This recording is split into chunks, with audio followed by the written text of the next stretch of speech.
Hello viewers, আসসালামু আলাইকুম। কেমন আছেন? আশা করি সবাই ভালো আছেন। আমি চয়ন। আজ একটি নতুন ভিডিও নিয়ে এসেছি আপনাদের মাঝে। তো ভিডিওটি হলো কবুতর কেনার আগে যে বিষয়গুলো সতর্ক থাকতে হবে। বন্ধুরা, আমাদের দেশে প্রতিটা গ্রাম অঞ্চলে বা শহরে প্রতিটা বাজারে কবুতরের হাট বসে। এই সব জায়গা থেকে আপনি কোন কোন বিষয় খেয়াল রেখে কবুতর কিনবেন, এখন সে সকল বিষয়গুলো তুলে ধরব। সর্বপ্রথম যে বিষয়টি খেয়াল রাখতে হবে, নাম্বার 1, আপনি যে কবুতর ক্রয় করবেন সেটির চোখ পরিষ্কার এবং গায়ের রং চকচকে ও ময়লামুক্ত আছে কিনা সে বিষয়ে লক্ষ্য রাখতে হবে। নাম্বার 2, কবুতরের নাক লক্ষ্য করতে হবে। নাক অবশ্যই ভালো থাকতে হবে বা পরিষ্কার থাকতে হবে। নাম্বার 3, ময়লা পালক বা গায়ের কোনো অংশে যদি পালক না থাকে এবং পাখির ডানা যদি ঝুলে থাকে সেই কবুতর কেনা যাবে না।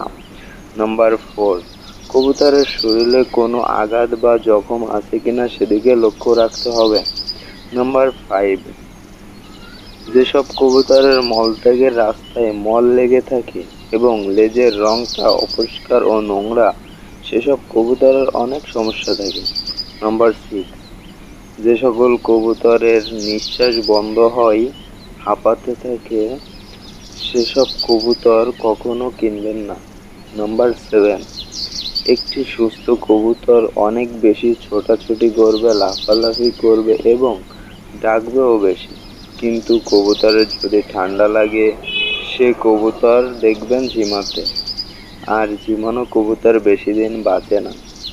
নাম্বার 8, কবুতরের পা খেয়াল করতে হবে যে কবুতরের পা পরিষ্কার আছে কিনা। বন্ধুরা, যে কথাগুলো বললাম তার একটিও দেখা দিলে কবুতর কেনা থেকে বিরত থাকুন। আর ভিডিওটি ভালো লাগলে ভিডিওতে একটি লাইক করবেন। আর পরবর্তী ভিডিও পেতে চ্যানেলটি সাবস্ক্রাইব